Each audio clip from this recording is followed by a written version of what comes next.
Welcome to Safety Talk. Personal safety expert Pete Canavan shares his insights and interviews experts who provide simple and effective tips, techniques, and technologies to keep you safe and secure both online and off. Here's Pete. Hello, and welcome to Safety Talk. I'm excited about this, our 60th episode with another great guest. Today, we're going to talk about a topic that is close to us both, and that is how to prepare your business for various types of disasters. With so much uncertainty from so many directions for business today, this is an extremely timely topic. So thank you so much to our listeners for being here. If you haven't already, be sure to subscribe to this podcast on your favorite network or networks, and of course, our YouTube channel at safetytalkvideos.com. You do not want to miss an episode. From last week's episode on brain safety to today's episode on disaster recovery for businesses.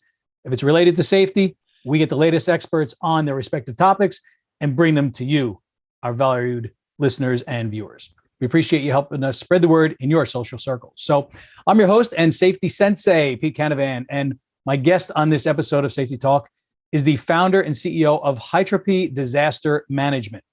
It is the largest full-service disaster management company in the U.S., and the owner holds multiple national and internationally recognized certifications.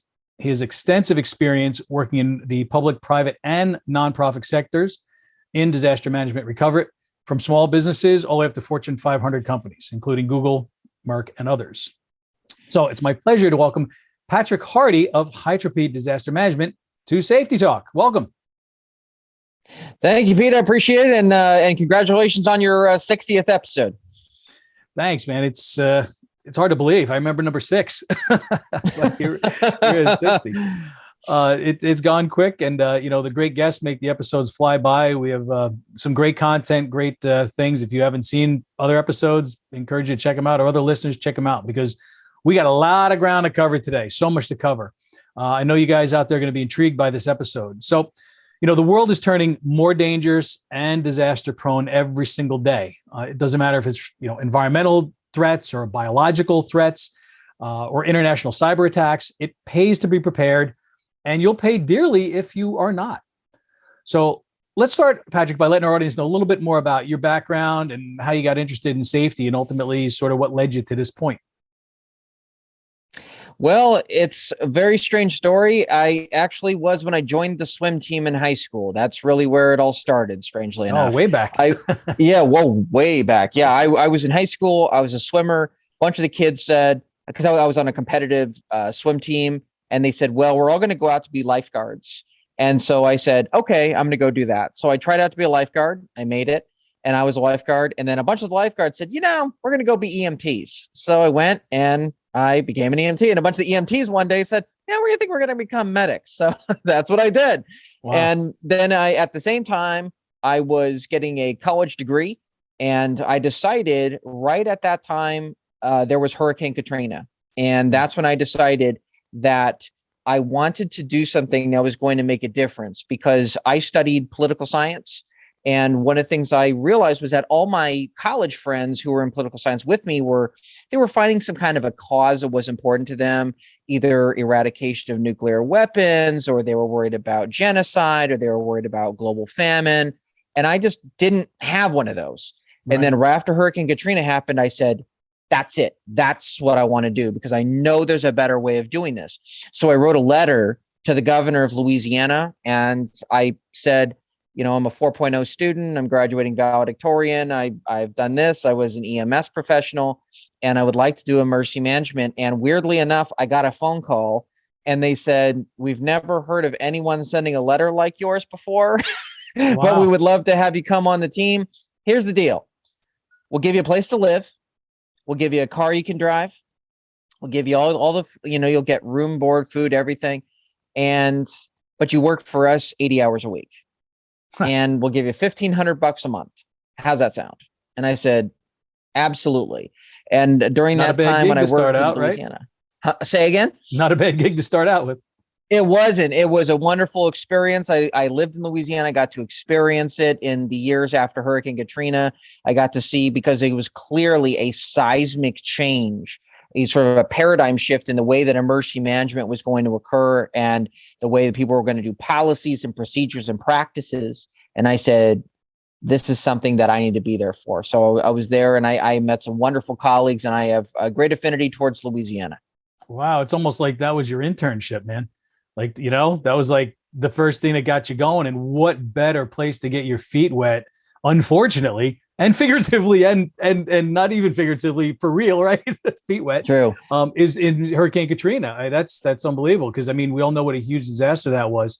And to be somebody that was there in the beginning when that happened, and to learn from that. I mean, like, as you just said, Patrick, so many people learned from that. There was a shift in how disaster recovery happened because there was such a bad response from the government initially. And I think it made a lot of people sit up and take notice and say, hey, man, we got to fix this. We got to make this better. So kudos to you. So so of course I have to ask what hytropy means, because I looked it up and I couldn't find a definition. They kept giving me other words. So you and I briefly spoke, and tell our audience. So what is hytropy? Hytropy is a Greek word that I invented.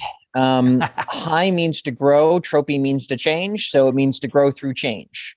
And that's the reason why when I talk to my clients, and our corporate ethos is, when we talk to people about disaster management, I'm sure you and I will talk a little bit about this later on tonight, is that when you have a disaster, it's an opportunity for you to grow and become a stronger and better human being. And these are just challenges and obstacles which can be overcome, but you have to view them differently. And if you change that mindset of empowerment, you're going to be so much better at the end. And that's something I tell all my clients, my small businesses, whether they're restaurants, bars, nursing homes, beekeeping operations, alligator farms, any kind of small business I work with, I tell them a disaster is an opportunity for you to truly grow through change. That's interesting you mentioned that with the mindset, because one of my signature keynote programs is called the Warrior Mindset. And it's all about how to overcome any obstacle that's in your way, go over it, around it, through it, under it, whatever you got to do. And that obstacle can be anywhere in your life. It could be professional. It could be a personal challenge. It could be a relationship challenge. It could be a disaster challenge. It could be any sort of challenge. But even in the martial arts, and you and I talked briefly, you used to take martial arts. I'm a martial arts instructor now. Mindset is a huge part of it. And if you don't, I could show you the coolest move in the world, and you can't bring yourself to use it because you can't get yourself in the right mindset. What good is it? So it all starts up here. I mean, 80% of survival, let alone whether it's a disaster or any other sort of situation you're presented with, if you don't have the will or the desire to survive, you won't. And it's a huge part of that psyche. So that's awesome that you're also pointing that out to people, because it is an opportunity to grow and become better and more prepared and more confident, quite frankly, because when we're prepared, the fear goes away, or at least it's reduced to a certain extent, because we know what we're going to do when that challenge comes, and it's going to come, whatever it happens to be.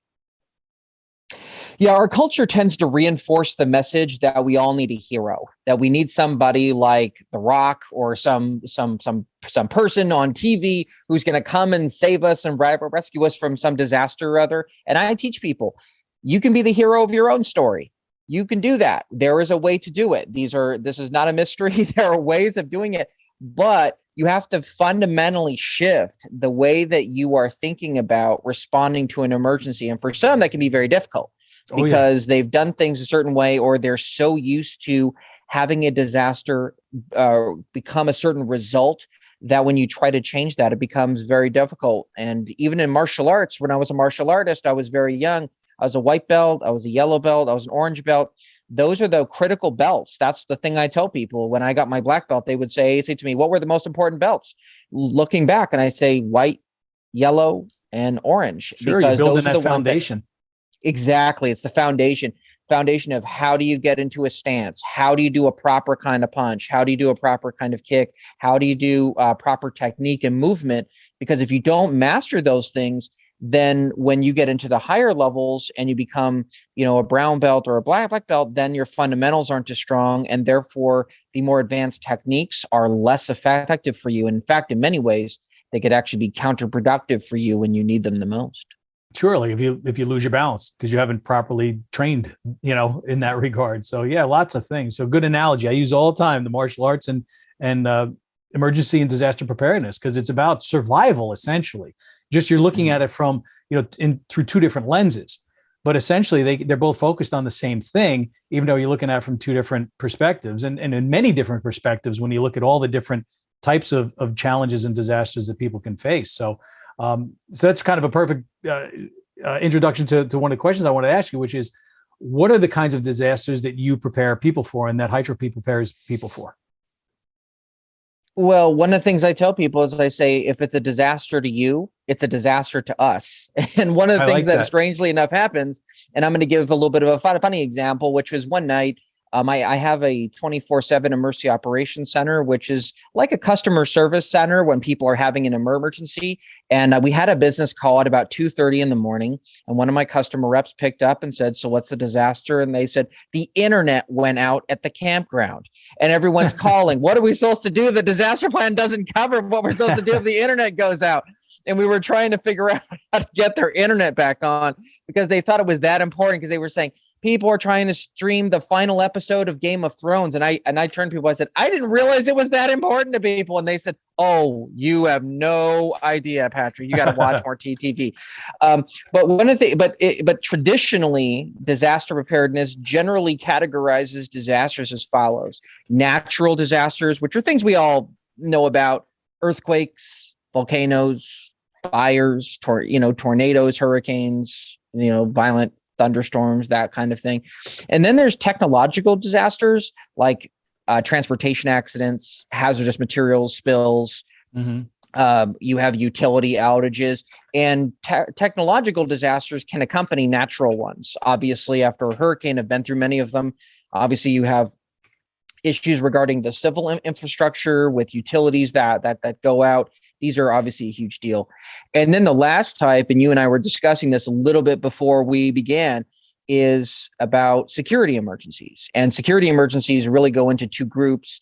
You have the physical emergencies. So you have acts of terrorism, whether it's a deployment of a weapon of mass destruction, or it's a conventional explosive, or you have a mass shooting, or you have something where it's more of a cyber attack, which is the second group. So you have somewhere where there's a belligerent individual who's either trying to steal things, steal data, or they're trying to deny your service, or it's a ransomware attack. These are all malicious types of activities which can create serious security emergencies. Sure. And they can come from anywhere. I mean, they can come from within. You could have an employee who becomes compromised and maybe blackmailed. Maybe they got caught having an affair, or they have medical bills that they can't pay for. And so people can be vulnerable. And one of those first layers that you have to look at too is internally, and where there are risks and how do you mitigate those risks, because they're everywhere. And, we tend to focus on, and, I think every business is kind of guilty of that. They focus on the kind of the big events, the flood, the fire, the hurricane, the cyber attack. These are huge, but they're also ones that maybe not as maybe sensational or dramatic or huge, but by the same token can still have the same or even worse detrimental effect on your company. An employee that downloads your customer list and gives it to your competitor, they've done you irreversible damage that you can never undo. So there's certain things that, we all have to look at. So that's good because, like you said, there's lots of kinds of disasters, and depending on where it's coming from, it, dictates the response. And I did see that on your site. You have the call center that's staffed, 7 days a week, 365 days a year, 24 hours a day. It's a beautiful thing because sometimes people just need that. Like you said, it's a case, we kind of joke a little bit about a campground whose internet goes out, but guess what? It was a big deal to them. You had to go through certain steps. Hey, reboot the router, reboot the modem, do the traditional sort of, try to help them out as best you can, because obviously you're not there. But there's certain things you can do and try, and persistence is a key there. So one of the things that I train, one of the things I train my customer service people on is I say, don't give them answers, just tell them to ask the right questions. So if you ask them the right questions, they will come to the solution, because you don't know the campground. We know their disaster plan because we wrote it. We have access to it. But ultimately, any disaster really requires them to just get the right kind of guidance. And that's really the way that we perceive it. And that's been my philosophy towards emergency preparedness, is that people need guidance. They don't need to have someone do it for them. We just have to have the expert to try to help them to get to the right answer. When we do that, then we tend to be a partner versus just being an external consultant, which is what we don't do. And what I tell every client and my customer reps do the same thing, which is when we work with people, we say, we're not the people who you're just paying to help you. We're here as your partners. If it's the middle of the night, give us a call. We will help you. That's why we're here. And I will tell you, that all started from Hurricane Katrina, because I noticed something very interesting in the wake of the storm, which was they were concerned about the government, which was a big deal. Fortune 500 companies have access to public equity markets. They have access to financing. What about small business? They didn't have anything. Right. They didn't have anyone to help them. People were throwing money at them. But as you well know, and you understand this better than most, throwing money at a problem in a disaster is not enough. You have to have the processes, you have to have the practices, you have to have the procedures in place. And so that's what I sought to fill is something that where the common entrepreneurial unit in the country is a small business on the street corner or in someone's home. And so that's really what I wanted to focus on. As I said, this is a gap I want to fill. I want people to know that there are those out there who have the expertise who can get them through any kind of disaster. Unfortunately, a lot of people think that disaster is not going to happen to them. And every single one of them after it happens is the same thing, right? Which is, I never thought was going to happen to me. But that's why we plan. Hey, that's why we have insurance, right? We pay insurance. We hope we don't have to use it. Same thing with a disaster recovery plan. You have it, so hopefully you're never going to have to use it. And it gives you that, like we talked about a few minutes ago, it gives you that sense of comfort to a certain extent because you've got a plan. Now, that being said, we know, and most people know, that plans are great, but they don't always have every answer to every problem that's being presented to us, or it could be a completely new problem that doesn't exist on the plan. So what do you have to do? You got to adjust with it. You've got to get in the right mindset and say, we're going to figure this out. And when the disaster is been averted or you've recovered from it, hopefully, then you go back and you look and you say, hey, why didn't we have this in the plan? What can we do to fix it? Now we got to add a whole nother maybe section for this thing that we just experienced, whatever happens to be. And it's a cycle. And one of the things I talk about in my cybersecurity course for businesses is the OODA loop cycle, OODA. And it's observe, orient, decide, and act. And it's a military acronym. And basically it allows you to look at everything from that, in talking about lenses, through that lens, right? We got to observe everything around us. And hopefully we are able to see every possible threat, every possible problem. And then we orient our resources to those that are most pressing or realistic, right? We can't worry about an asteroid hitting the earth because we're all toast. So don't worry about it. Don't put it in your plan. Or if you want to put a footnote somewhere about it, say, we're screwed, because that's about all you can do at that point, And then, of course, you got to, you decide on what that course of action is. And then, of course, you go and act on it. And then the cycle repeats itself, hence the loop. So it's so that's really why disaster plans don't work out well, right? Sometimes. I think that's one of the issues. I think one of the biggest issues I see with businesses with disaster plans is that they don't empower people. They don't really empower anyone. Most of the time, the business disaster plans I see will say things like, the manager is going to be in charge, or the owner is in charge. And then what inevitably happens? The owner is in Barbados when we have a disaster, or the owner is on jury duty. This literally has happened. We actually had an owner who was on jury duty, and one of the employees called us and said, we remember you from the training, but we don't know what we're supposed to do with the disaster plan because implement it. Right. We've never implemented it. And I said, and they didn't realize I was CEO. I mean, they just saw me as the guy trained, I trained about 200 people, and I was doing this sort of interactive training. It was really fun. And I tried to do it in kind of a game style, kind of really fun. So it would be kinesthetic. People would touch and feel. But then what happened was I told the manager, I said, when you get back to your businesses, you got to turn to people and say, look, this is how the disaster fund is going to work. And I support it. But the problem is that when owners say things like, well, don't worry about it, I'll always handle it, then that really unempowers employees. It makes them feel as though they can't act unless you are physically there.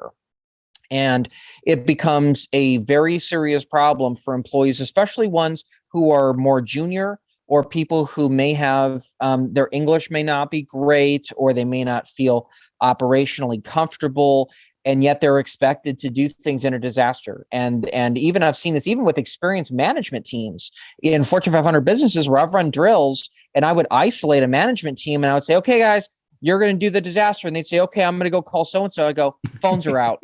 Well, I'm going to use my cell phone. Cell phone towers are out. Yeah. Well, that's not realistic. Oh, sure, it could be. Absolutely. it's realistic. Sure it is. Oh, yeah. Hurricane Harvey, I think that woke up a lot of people because I don't think Hurricanes Maria and Harvey obviously occurred in 2017. And those storms knocked out significant amounts of infrastructure, especially telecommunications. And everyone knows and everyone recalls what happened in Puerto Rico, which basically went black, right? There were just power outages. There was no cell phone usage. They were just like back in the Stone Age. So that is when personal employee empowerment becomes so important, because if they don't have the tools and they don't know, or they don't feel like they're supposed to use them, I tell people, you paid us for nothing. Yep. They got to follow the plan. And it's totally unacceptable for somebody to say, I'll handle it. No. What are you going to handle? Write it down. Right. If you're going to handle that, great, while you're here, but it's up here in your head. Get it down on paper. Let's proceduralize it. Let's systematize it. Let's make it so that you can take somebody off the street and plug them in and they follow the steps and they do it. And you have to demarcate too, right? Well, I absolutely agree with you, Pete. Absolutely. Because you should demarcate things as a management. You say, listen, management can only do these things. There's a limited bandwidth of things that we know management's going to handle. But in an actual disaster response, when you're dealing with sheltering in place, locking down, evacuations, whatever, you need to tell employees, you don't need to wait for the managers. Just go do it. Don't wait. These are safety issues. These are immediate issues. And I tell managers all the time, you don't want them to wait for you anyway. Why would you want them to wait for you? Then you're going to increase the chances of injury. And you know this very well. You increase chances of injury. You increase chances of people doing chaotic things. And as soon as it gets chaotic, people revert to instinct. When people revert to instinct, that's when people do unsafe things and unwise things, in my experience. Oh yeah. Speed is essential. You got to act quickly, not rashly, but quickly. That's right. All right. Right. Absolutely. So we see disasters happening. Unfortunately, you've seen a lot of disasters, and there are always lessons that can be learned from them. I think it's on, I try not to make these too based on current events because they're kind of timeless, right? And a lot of these things are the same, but we see the current threats that exist today. When somebody's listening to this, it'll be whatever threats you exist at your point. But there's certain supplies, there's certain equipment that people really need in a disaster. And as you were talking about the radios towers and cell phone towers out, that's one of the reasons why it's key to have a battery operated radio and to have maybe walkie-talkies or a short band radio or a ham radio, or know somebody that does, so that in the event that the typical infrastructure is down, you are not completely without any information, right? Absolutely. And equipment is important. And sometimes people ask me, well, what should I buy? And I always say, it depends on your lifestyle. But the one thing I will tell people is that whatever you buy, whatever you purchase, I have one rule for it. Use it before the disaster. So if you buy one of those red backpacks, you buy them at one of the big box stores, you buy them on Amazon or something. If you buy them, that's fine. And then they have, what I'm Don't talking throw them about? on a shelf. Those little pellets they have? Yeah, they have this little hockey pucks that are basically food. And people who've been in the military and people who have been in first response, they know what these things are. But most people have no idea, and they come and so I tell people, you have to eat that stuff. You should try it. Yeah. What do you mean now? Yeah. Like for lunch today. Yeah. Because you may happen someday. It may happen someday. And you're expecting, and that is your emergency food supply. You should try it now. As a matter of fact, last week I was actually at a very elite club. It was filled with people who were all high net worth. And I took a hockey puck piece of food. I put on this really beautiful white plate. I asked the maitre d' for a white plate. He gave me a white plate, and they couldn't believe it. I asked him for a knife. He actually gave me one, weirdly. He gave me this really nice stick type thing, and I cut it into pieces. And there had to be 50 people in the room, CEOs and, all that. And I handed it to him. I said, okay, guys, pass this around. Every single person is going to eat this. And you know what I heard from people? I have gluten issues. Ah. I can't eat anything that's not keto or whatever. And I'm fine with that. Well, then you're going to die. and I tell people, if those are your diets, that's perfectly fine. But then don't buy the food that's not meant for people who have to have paleo food, because the paleo diet doesn't include the hockey puck. It doesn't include that. That's so right. You have to think about what you're comfortable with, and if you adapt it, that's right for you, then it's the most effective. As a matter of fact, in actually real serious scenario, I actually had a woman I was working with. She said that she and her husband were going to spend a year on the road in an RV. And I do a lot of RV parks. I was doing one of the big contracts. And she walked up to us, and she was one of the co-owners of one of the properties. She said, "We're just going to drive around for a year." And I said, "Great." She said, "Will you look at our emergency equipment?" I said, "Sure." So she pulls it out, and lo and behold, it was one of those MRE types. And I asked her to eat it. She goes, "I can't. I have celiac disease." And for those of you who don't know, as you know, celiac disease is really, it's a gluten-free allergy. If someone with celiac actually consumes something with gluten in it, that is actually a life-threatening emergency. Diarrhea. So, bad right. issues. My father like having has celiac dysentery. disease. My sister has celiac disease. My brother-in-law has celiac disease. Real bad. Oh, so you know far it. more about it than I do. But I told her, I said, let's get you food that's going to work for your diet. And make sure it's going to last for a bit. Exactly. And there's food now that does it, that the technology is now good enough where, like, for example, the emergency food I have at home will last 25 years. Ditto. And they have different. Ditto, me too. Yeah. Oh, yeah. Isn't it amazing? And I have I'm not even making this up. I have like beef stroganoff. I have like mac and cheese. They have like all these different good stuff. Steak and potatoes. Like, and you think, how in the world do they do that? And you just go, they have just developed this technology over time. It doesn't mean you have to egg scrambles, hash browns. I've even got desserts and juice, dry powders and stuff, because people and you need things like exactly. Like I didn't realize you could have brownies. Blueberry pie. Yep, you need that because it's a morale booster in a bad situation. Is it at the highest nutritional value? Well, and what I say to people but also has other value.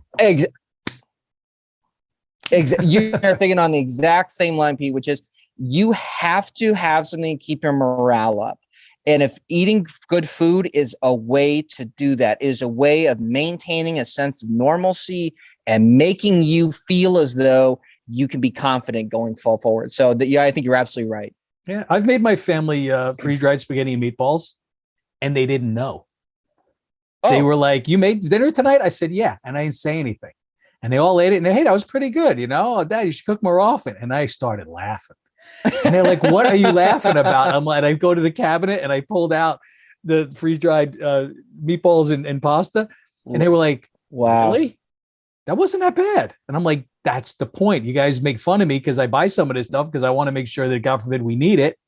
I wanted to make sure that you are comfortable with what I have because it's pretty good. Some of the stuff that they make is really good, Absolutely. Because think about it, how much stuff do you eat right now that's freeze-dried? A lot of people buy those. My wife does instant mashed potatoes. That's dehydrated food. And you're making your mashed potatoes, you whip it up in 5 minutes. Guess what? Same concept.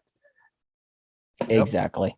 But you got to be used to it, like you said. Yeah, it's a great idea. Dietary restrictions, it's something that you got to address before. One of my things I say all the time is the time to prepare is before the need arises. I say that all the time because once you have the need, it's too late. That's right, and it's hard to get things too.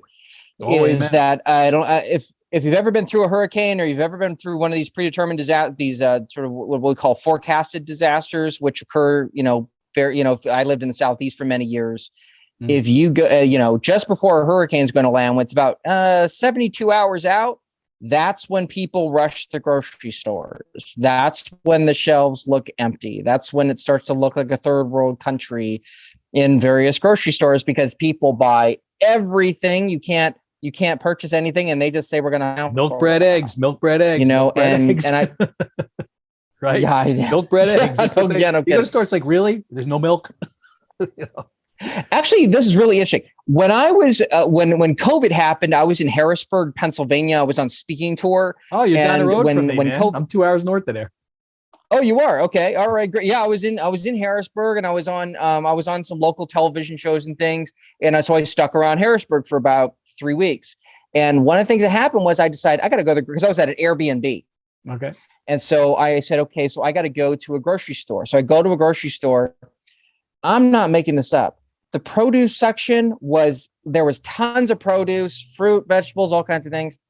But then I went to the spaghetti aisle, and every single box of pasta, every single jar of tomato sauce was gone. It was empty. I couldn't believe it. I'd never seen anything like that before. And it was just people that just clearly hadn't prepared to stick around long enough. So like, I mean, one of the things I do at home is I keep enough food realistically for at least 30 days. I mean, and that's not hard to do. A lot of people think, well, I don't have the storage room for it. I don't think a lot of people realize how much food they truly have in their house already, that they actually can last quite a while without it. But I say use the emergency food when you really, really need it, or if you have to go somewhere or the power's out and there's absolutely no way to make the food, then that's when that becomes tremendously useful. And if you rotate your stock with stuff you eat all the time, like pastas and sauces and peanut butter and jelly and tuna fish and soups and canned goods, you rotate them. You know, you put the newest ones in the back, you eat the ones in the front. And if you do that and you build up your stockpile long enough, you can end up with, That's you know, 6 months of food. So, and it's, you know, it takes time, it takes money, obviously. Unfortunately, right now, grocery prices are getting out of control. And so, you know, and gas, and we've got, you know, some issues with supply chain problems, which makes, you know, exacerbates all of this stuff. So in a disaster response, obviously, you know, we talk about stress, we talk about, you know, people's responses, how some people just, they freeze up, they don't know what to do. They call somebody because they don't know, you know, it's like, I don't know, call so-and-so. Well, you can't, right? Yeah. So what would you say one of the biggest mistakes or the biggest mistake that people make in a disaster is, based on your experience, Patrick? They try to stay calm. I tell people, I don't want you calm. Don't ever be calm. Don't ever be calm in a disaster. First of all, that's unrealistic. It's unrealistic to say to somebody, if there's somebody, for example, let's say you're in a mass shooting incident. I'm kidding you not. I saw an active shooter plan, which actually said this: if you hear gunfire down the hallway, first thing you need to do is stay calm. I say, why in the world?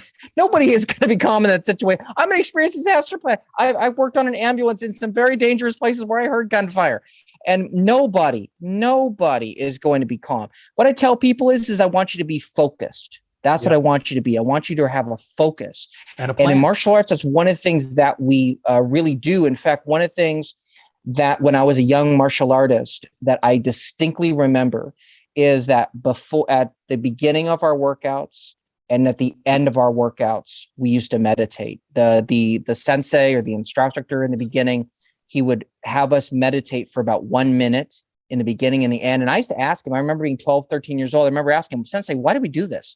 He said, because I need you to forget everything that you're going on throughout your day. I'll forget what's going on at school, at home, anything else, your friends, whatever you're dealing with. And I need you here.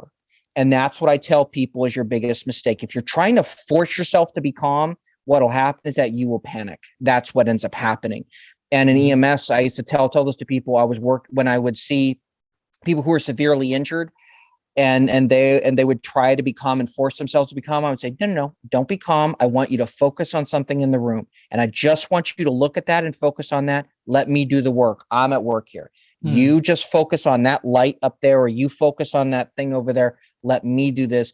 And that's what I find works best. But when people try to fight that calmness, they try to say, I'm going to try to do that. That's why, as you can see, that my shirt is actually blue, and my company's colors are blue. They're not red for this very reason. Right. It's a color of focus, of being in a particular place at a particular time. And in martial arts, and I'm sure that you who's experienced in multiple martial arts, you understand this too. When you get to a point of mental focus and discipline, your performance exponentially increases. You are so much better, because in martial arts, you have to make instantaneous decisions. You have to react to how an opponent is sparring with you, meaning when you're practice fighting with people in the dojos. It's something that becomes really important. And that's what I tell people. Around our school, we have a whole bunch of placards with words around the wall, and one of them is focus. You know, discipline, fortitude, courage, respect. We have them all these words and others around the school because it reminds the students about that. And what I do is with my students, like before we do when I have them do their techniques or their katas, I'll tell them sit there, close your eyes and do it in your head first and focus on it and then get up and do it. And undoubtedly when they get up and do it, they do it better than they did the last time. Or, if I have them do it and I say, go down, sit it and do it 5 times in your head and come back and do it again. And it's like night and day because if they've done it and I can tell, I'm like, you didn't do it. Well, do it again, Right. Yeah. Right. Tell. So very interesting because there's a lot of analogies we can make there. So we worry too about in a disaster where we got to bug out. We got a bug out bag. We got to deal with something. We need to grab our stuff and go. I think a lot of people get overwhelmed by that because it's like, I don't want to leave the precious pictures behind because it's going to be flooding. I don't want to leave this behind. I don't want to leave that behind. And really, you can't bring everything with you. So what should people take in an evacuation as a bare minimum, I would say? I want people to think of, there's 5 categories of things that I want you to take. You need to take your pets. You need to take your pharmacy, so your medications and things, right? You need to take papers, so things like driver's licenses and that kind of thing. And then what we call personal needs. I actually kind of attach professional needs. So I put personal and professional because, for example, I work at home. I'm not leaving without my work laptop, right? So I'm going to take that with me.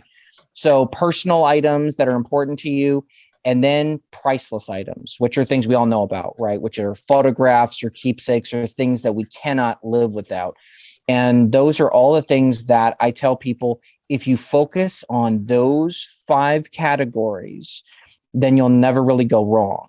One of the admonitions that I tell to all my clients is, whenever you have a driver's license that expires or a passport that expires, great, put that in your disaster bag, because one of the biggest problems we see in disaster after disaster after disaster is people who do not have identification. And if you don't have identification, it doesn't matter who you are. They will not give you the financial aid that you need. It's very difficult to get the kind of long-term disaster assistance. You can get some immediate life-saving assistance, but long-term assistance is next to impossible to get. Insurance and getting papers driver's are the licenses other in a biggie, disaster right? is huge. Insurance papers are huge. All your insurance papers, loan documents for those car people who are titles. homeowners. I have all of that stuff titles, in a fireproof safe in the bedroom. And it's with doubt. a handle on it, so I can grab it and go. And it's got all the essentials in it: birth certificates, social security numbers, expired and current passports, right? All of that stuff, and copies of documents. And what people think, like, oh my God, I don't have the room for all that stuff. Great. You know what you do? You take all those documents, you digitize them, and you put them on a little thumb drive. And you put that in the safe. And so now you've got all of that. So now all you need is access to a computer, and you have copies of all your documents. Maybe they're not the originals, but you got copies of everything. So there's different things that you can do depending on situations. Oh, no doubt. And I tell people that you should always have a primary and a backup. So always have a hard copy of things, but the digital copy can be incredibly valuable for you too. And I think a lot of people don't realize this. If you have a passport, that goes a long way, because it really takes the place of having a birth certificate or social security card, because those things are verified when you get a passport. Right. So if you have an expired passport, those things are incredibly valuable. Actually, wherever I travel around the country, around the world, doesn't matter where I go, I always have my passport on me, no matter what. Because if my driver's license gets stolen or lost, I always have my passport on me, no matter what. And Pete, I'm going to challenge you on something. I want to challenge you on one thing. Sure. I want you to change the way that you call your bug out bags. I want you to take that out of your lexicon entirely. It's no longer called a bug out bag. Because bug out bag, right? Because the word bug out means to do what? It means to go crazy, right? So that's actually what it means. As a term, sure. Right, exactly. And I tell people all the time, take that out, and I want you to call it your emergency response kit or your emergency response backpack, right? And then it gives it an officialness to it. But I'm just sort of quietly jesting with you about it, because it's something where I want people to get out of their heads that the dichotomy is calm. And I tell people with those bags, if you think of it as your toolkit in a disaster, then it is something that you will visualize and see. This is like something I would use if I were going to work. If I were going to work, I would take my tools with me, whether it's my laptop or my hardcover tools or whatever they happen to be. So that's the one thing that I would definitely challenge you on. I do it all the time with all kinds of audiences. And I thought I would share that with you as well on your 60th episode here. Well, there's one I came across not that long ago, which is a different name, and it's called an inch bag. Have you heard of this? I have. Okay, I tell people inch bags coming home. That's an I'm not coming home bag.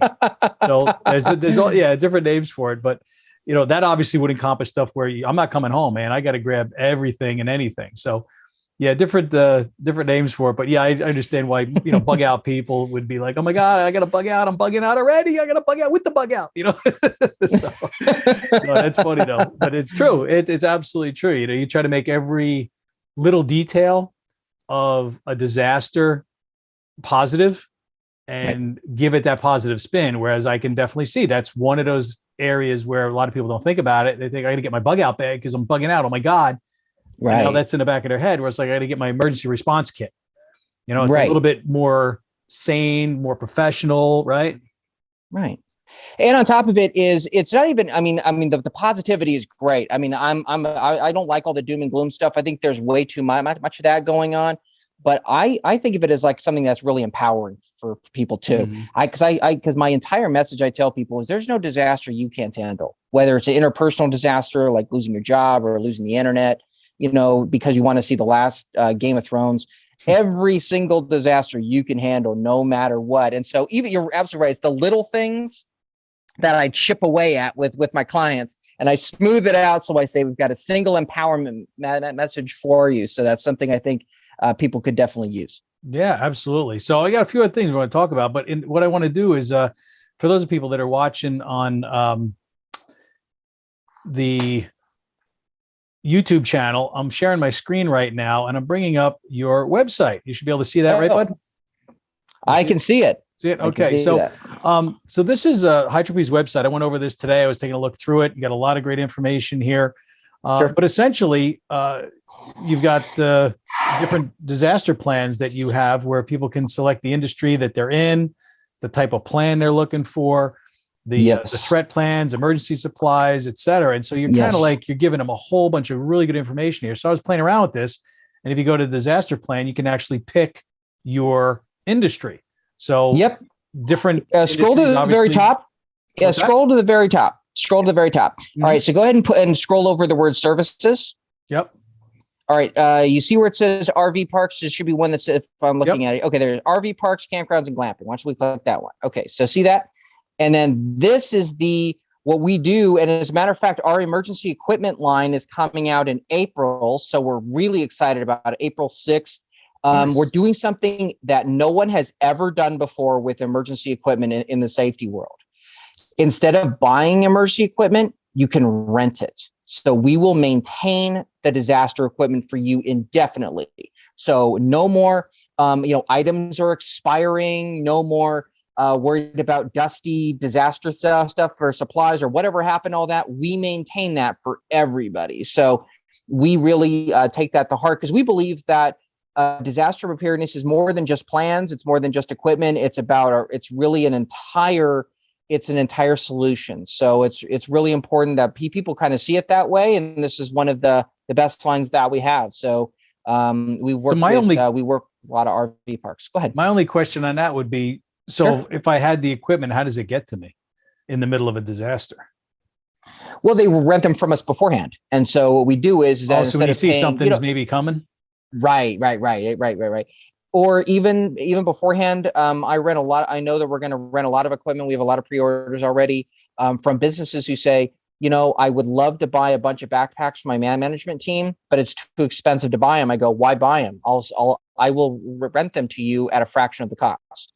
And then that's something that they can actually have for themselves. They'll have a plan, they'll have equipment, and the equipment that we use will actually fit the disaster plans that we have written for them. So we are hyper focused on that. So they're totally customized for the client. That's perfect. Totally customized for them because we want people to have the right equipment. I don't want people to just buy things off the shelf. That generally is, you know how it is, Pete. no one ever opens it. Nobody ever thinks about it. So we want to give them something that they're going to use. So that's something that we're very excited about. So it'll be coming out, and that'll be available on the site starting on April 6th. That's awesome. Yeah, I was looking through this. You have a lot of good stuff here. I mean, you have monthly services, so you can keep disaster recovery plans up to date for people, and the training, and your disaster app. I downloaded it when I saw it. I'm like, I have to download and check it out. So Disaster Hawk mobile app is available on the Apple iOS as well as Android. So that's something cool people can check out as well. Having a chance to go through it, tell us about that for a minute. What's the Disaster Hawk all about? Disaster Hawk is the very first app anywhere in the world. It's like a disaster preparedness. It's like a disaster planning suppository. So we collect disaster plans from all over the world, and then employees can follow their employer's disaster plan right in the app. They can literally follow it, and then they will literally have the disaster plan right on their phone. And also, families, small businesses, for the very first time ever, people can create a custom disaster plan for themselves, their families, their pets. They'll have everything I was just talking about with the 5 Ps, everything in it. And you can complete disaster plans in as short as 90 seconds instead of 90 minutes.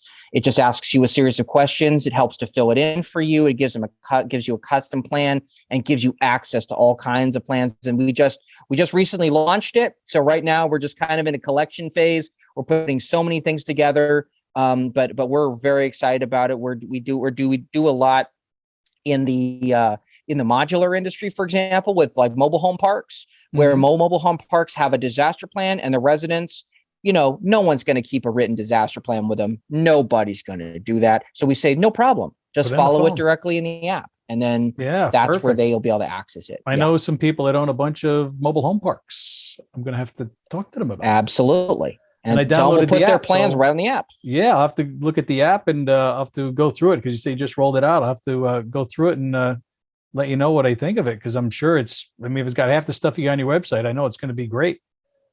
Very cool. Yeah, it's awesome. Thank you, Pete. Yeah, no problem. So we've got the deal of the day. There was no deal of the day today, though. I was bummed. Not yet. No, not today. But Not today. But we Try do tomorrow. We do them usually the latter half of the week. Oh, there you go. There, hint, hint, people. Depending on when you're listening to this. And then, of course, the about section where you talk about, who the company is and who you are, and people can learn all about you, Patrick, and, your different certifications and why you're qualified to do this. There's your other photo here. When I looked at it, I'm like, wait, is this the same guy? Like, I'm looking back and forth to him, like, you, and like, wait, who's that? It was pretty funny, because as we mentioned right before the show, I have the same kind of thing where I got 2 looks for myself on my one website there, back to back with myself. But yes, lots of, impressive credentials, a lot of experience. I was very, I saw that you were the youngest person and the first business owner ever selected to the National Private Sector Representative to FEMA, which I thought was pretty incredible, because FEMA's, they're the ones that are dealing with all kinds of major disasters. So being able to interact directly with FEMA must have been amazing. It was an incredible 3 months. I spent time there helping to develop a small business framework, the first one at the federal level. And as a matter of fact, we've recently partnered. We're partnering with the UN and with some other organizations to actually develop out some brand new kinds of programs for actually creating a program where small business can directly liaise with emergency management agencies throughout the country. So we are very excited about it. And we think that it's going to be an opportunity for the very first time for small businesses to actually have that kind of interface time with emergency management that would otherwise be only reserved for big companies. No, that's fantastic, because you need a lifeline when there's a disaster. And if you're able to give them a direct lifeline to the help, and those people can manage that, the response time is going to be decreased. They're going to have a much bigger, better handle on the situation in terms of scope and size when they're dealing directly much more quickly. So that's fantastic, because it cuts down on that time in a big way for all these different companies. I got them up on a screen now. If people are watching on YouTube, they can see, from agriculture to amusement, healthcare, cleaning companies, entertainment, fitness companies, professional services. Yeah, I do. I even do golf courses. Yeah, all kinds of stuff on it. Yeah, where's the golf courses? I wonder where I don't even know. I'm sure it's maybe an entertainment. I think it's entertainment venues and fitness. sports, but we do a lot of these companies. We do a lot of different fun kinds of businesses. They do lots of different kinds of stuff. So yeah, these are really interesting. We do actually with this one, with these personal care companies, I've done things like day spas. I've done lots of different kinds of resorts. I had no idea that avocado massages, I didn't even know there was such a thing, but they have them clearly. So, and I was at a resort, and one time I charged them a little less, and I said, if you just give me one of those so I could actually try it out, I'll charge you a lot less. And I got to try it out. So there we have it. Didn't even know they existed. That's pretty funny. I didn't either. But I've just discovered that the small businesses in this country and around the world are just doing fabulous things, and we're doing everything we can to keep up with them. We want them to have the best quality disaster plans imaginable. So that's why we really focus on them, and that's why I focused my career on working with small businesses. Oh, that's fantastic. Because you can click on these plans. You can, there's different levels of support you can get with the different levels. Bronze, silver, gold. Obviously, more things come with it. You'll have to, our listeners will have to go check that out, see what each entails. Get them to go to your site. Hey, break glass in emergency. I like this. Oh, what happens if I click and break the glass? Oh yeah, we have threat plans in there, which we are actually putting those in there for emergency equipment, because that's actually the way we called it the before. Equipment side. Great. Right, exactly. So we put that under that, and people love that because it's like having your own little thing. You like, because you see those in office buildings all the time. People's like, sure. Oh, you can break glass, and there it is. So we've all thought about breaking it one time or another, right? Yeah, that's very true. Very true. Nice. All right, I'm gonna stop the share here. We'll go back. So definitely go check it out. The website is reverseddisaster.com. And that is what your company, Hytropy, does, right? It reverses the disaster so that you can get back to business and do, and get back to what you need to do. So cool. Disaster Hawk and the website got lots of great information. So when, we talked about FEMA and a minute ago and how small businesses can, hopefully now be able to, through the service that you're creating, talk directly to where the help is, right? In FEMA. So what should people expect from the federal government? Because I think a lot of people expect too much. They don't want to take that personal responsibility of, what can I do? Unfortunately, a lot of people think, well, the government will just come help me. Oh, I'm not going to prepare. Why do I need to know? If something happens, they'll just come send me water in a truck. And, I think those people need a wake up call, because there's a really good possibility that it's not going to come, or it's going to come late. And when you need it the most, you're going to be on your own. And so you have to take that personal responsibility. So what should people expect from the government in a disaster recovery situation? Nothing. No, absolutely nothing. There you go. Nothing. Is I tell people, if you expect nothing, then if they give you something, then you're like, wow, that was just something that was ideal. What I tell people is, I want you to treat the government like ice cream, because everybody thinks of ice cream and they think all that. And I say, ice cream is nice, but not necessary. So if you have it, great. It adds to the meal at the end. But if you don't have them, that's okay, because I really want people to feel self-reliant. And if you rely so much on what the government is doing on your behalf, or you expect them to do things for you, you will be bitterly disappointed. And I'm not saying that FEMA does a bad job, or that people or that the government can't do anything for you, because there are things that the government does very well. And in fact, in disasters with vulnerable populations, the government works very, very hard to try to give people those needed services. And to some lesser extent, they're successful. Sometimes they're not. Mm-hmm. But when people rely on the government to do everything for them, I've actually been in situations before where people ask the government to file their insurance claim on their behalf. They've asked the government to evacuate them and then go back and get their pets and bring them to them. And they say, we can't do that as much as we would like to. That's just simply impossible. That's right. And these are the kinds of expectations that can become very, very difficult. And so that's why when I work with them, and when I work with businesses, and when I work with individuals, I say, I want you to work with the government and determine what is the right things that you need, but don't expect or demand things, because you may not be the highest priority. In fact, in some cases, you may be one of the last priorities, not because they don't want to or not because they don't care. It's just you have to realize they have to work with hospitals and getting first responders back, ensuring they have enough ambulances, enough school buses, taking care of the people who are disabled, people who are at nursing homes. They are all ahead of small businesses, because I know small business owners that say they should be opening my restaurant, and they say they can't. They cannot do that. Some emergency management agencies don't even have a full-time emergency manager. Sometimes it's like the fire chief, who's also the police chief, who's also the head of emergency preparedness. Gets called when there's a fire or something, right? Right, exactly. And they can't do everything for you. Not because they don't want to. It's just because their resources are extremely limited. So the more self-reliant and more self-empowered you are, the more successful you will be in the long run. No, I like your answer.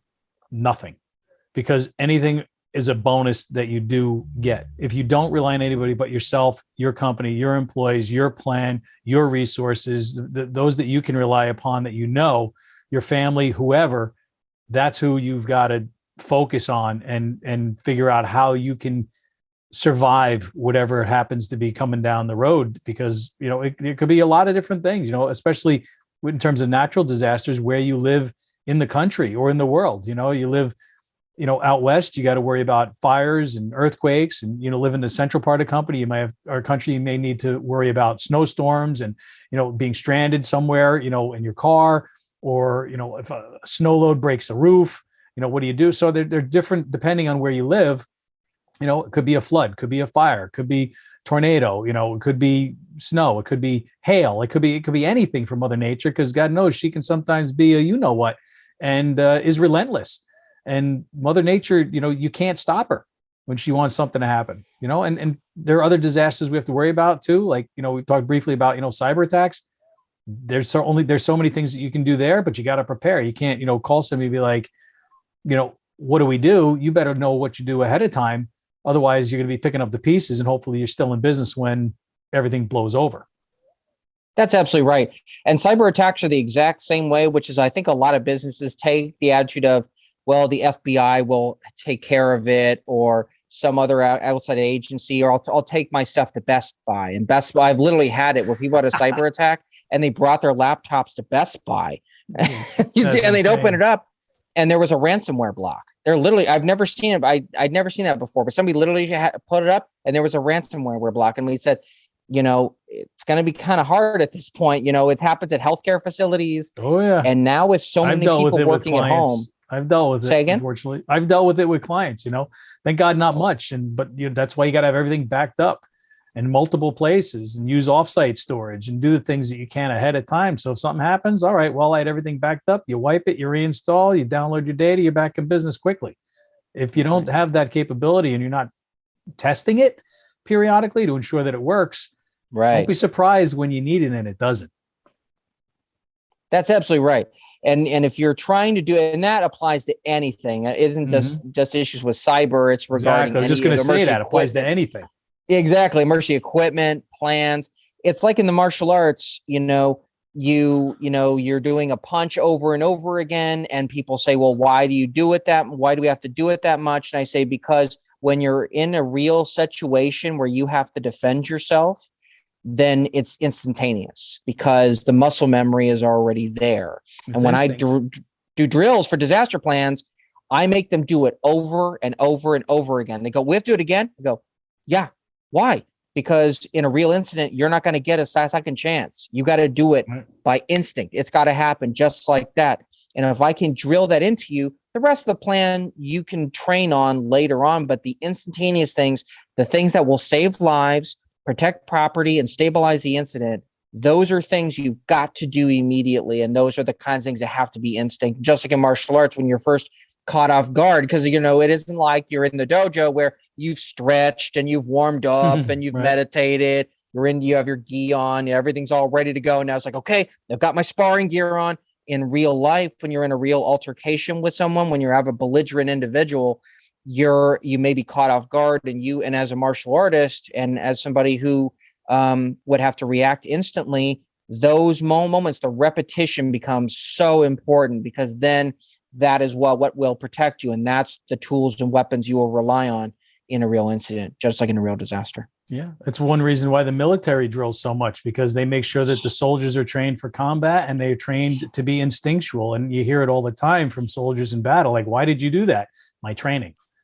Right. You know, and if you haven't had that sort of experience, either in the military or in the martial arts or in some other field where that sort of rote over and over and over training is required, you're not going to be familiar with it. And like you said a minute ago, Patrick, you know, people saying, why do I have to do this again? Because you didn't get it yet. You're not instinctual. You're still thinking too much. You're still not reacting quickly enough. You need to do this again. Reset, go. Right. And they probably are like, man, this guy's a pain. Why do we have to do this again? Right. But you're doing it so that when the time comes and they have to execute, in the back of their mind, they can be going, thanks, Patrick. You know, at the time they won't appreciate it, but when the time comes, they sure as heck will. Right. And that's what happens in any sort of training situation when it becomes real and the training kicks in and things happen as a result of training and instinct. You can perform and you take the emotion out of it. You take the unknowns out of it, and it makes things so much easier in anything that we drill. And so you have to drill over and over and over, and you have to be prepared. You've got to have your plan, and you got to know who, what, when, why, and how it's going to be executed. So, and go over it all. You know, you can't like have a plan and then not look at it till the day comes when you got to use it. You better have it out, you know, quarterly, maybe, you know, half every 6 months at the least. I mean, you do a lot more of the planning side. What do you recommend to your clients? Every quarter run through it, every 6 months, every month? I run them through my clients. It really depends on the industry, because some industries have really heavy turnover. So when I work with my hotel clients, they have obviously, and I don't think a lot of people realize, hospitality is the only industry in America where there is an over 100% turnover rate annual. So it's about 110% to 120% turnover. So that's unbelievable. So we run drills much more often there than we would do in other industries. But it doesn't mean you have to run it. I don't want people to think it feels like you have to run an entire drill where the entire building is shut down. You don't have to do that. There are ways to compartmentalize them.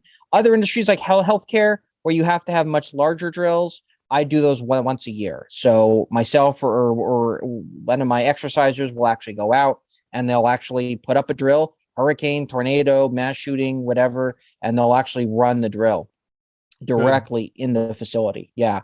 And that's what really helps, because the point is to make sure that we fit the mold of the industry, and because we don't want the industry to have to mold into us. I mean, as Bruce Lee, I mean, there seems to be a resurgent of interest in Bruce Lee, who's probably the most famous martial artist of all time. And one thing he used to say, you know, be like water, which means that means that you have to fit what the instances and the types of situations you are going into, and you do not or should not ever expect it to mold to you. Right, exactly. And a good analogy. It's funny, a lot of different martial arts analogies between the two of us, because we both, you know, have studied and trained. And as I said, it comes down to that preparation, that training, that instinctual response. It is very similar. And I think that's one of the reasons why, you know, myself being someone who is, you know, is in both worlds. I'm in the digital world and I'm on the physical world, and I teach people how to stay safe in both of those. And so as the safety sensei, as I say, I'm able to do that. And I think the reason why, you know, years ago when I kind of light bulb went off, I'm like, wait a minute, man, I'm doing all of this stuff online where I'm keeping people safe and I'm securing accounts and I'm doing all of that stuff and protecting their businesses. And then 3 days a week, 4 days a week, I'm training people how to stay safe and protect themselves in the physical world. I'm like, I'm doing both. I'm like, this is pretty weird. And it was like something kind of clicked. And so that's the path that I shifted myself down, is being able to do that and train businesses on how to have the right mindset and how to recover from disasters and how to deal with workplace violence and all of these things, and cyber attack, obviously, which is the biggest one now, because we're worried about that, I think, more than anything else. And businesses need to realize, if you're attacked once, don't rest on your laurels. It's going to happen again. And it's probably going to happen again. It's probably going to happen again. So you've got to understand that, and don't be complacent and put your head in the sand and say, I'm too small of a company, or who would be interested in my industry. It doesn't matter. The smaller companies are more vulnerable because they don't have the resources to create and purchase all kinds of high-end security technologies and equipment. So you better be more vigilant in how you protect those assets of your company, and what you need to do to ensure that you can still produce whatever product or service your company provides, as quickly as possible in the face of a problem. And it could come from man, it could come from nature, and but the bottom line is the same, and which is, how do you have that plan, and you follow the plan, and you recover from it. So we'll crank it through, man. It's been a pleasure talking with you, Patrick. We're coming to the end of the show, but it goes so quickly, and I always like to ask my guests, do you have any last thoughts that you would like to leave the audience with? I'd like to tell everyone this. You have two choices in any disaster. Either you can control the disaster, or the disaster can control you. Those are the choices. And what I want you to do is, no matter what the disaster, no matter what you are facing, whether it's a natural emergency or a technological disaster, or it's a major security emergency, or it's just the internet going out during the finale of Game of Thrones, I want you to remember it's a disaster that you can control. You just have to empower yourself correctly, because if you do that, if you empower yourself through equipment, through planning, through smarts, and just through staying focused, just like any martial artist would, you can face any disaster, any emergency that is thrown at you. Excellent. Well said. And, food for thought for everybody. If you're interested in learning more about Patrick or Hytropy Disaster Management, check out his company's website, reverseddisaster.com.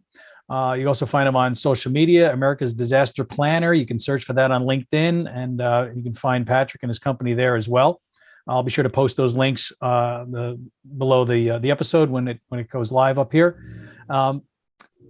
Any of our listeners that want free information about how to recover from a cyber attack, you can get the 7 simple steps for creating a cybersecurity program for your business at my website, cyberbizplan.com. And that's free for anybody to go get and learn about that. So thanks for Patrick Hardy for being here. Thanks to our listeners for tuning in to Safety Talk. Don't forget to like, share, and subscribe to get the latest safety information and past episodes at safetytalkpodcast.com, or wherever you listen to your favorite shows. You can also watch interviews, of course, as I said, at our YouTube channel at safetytalkvideos.com.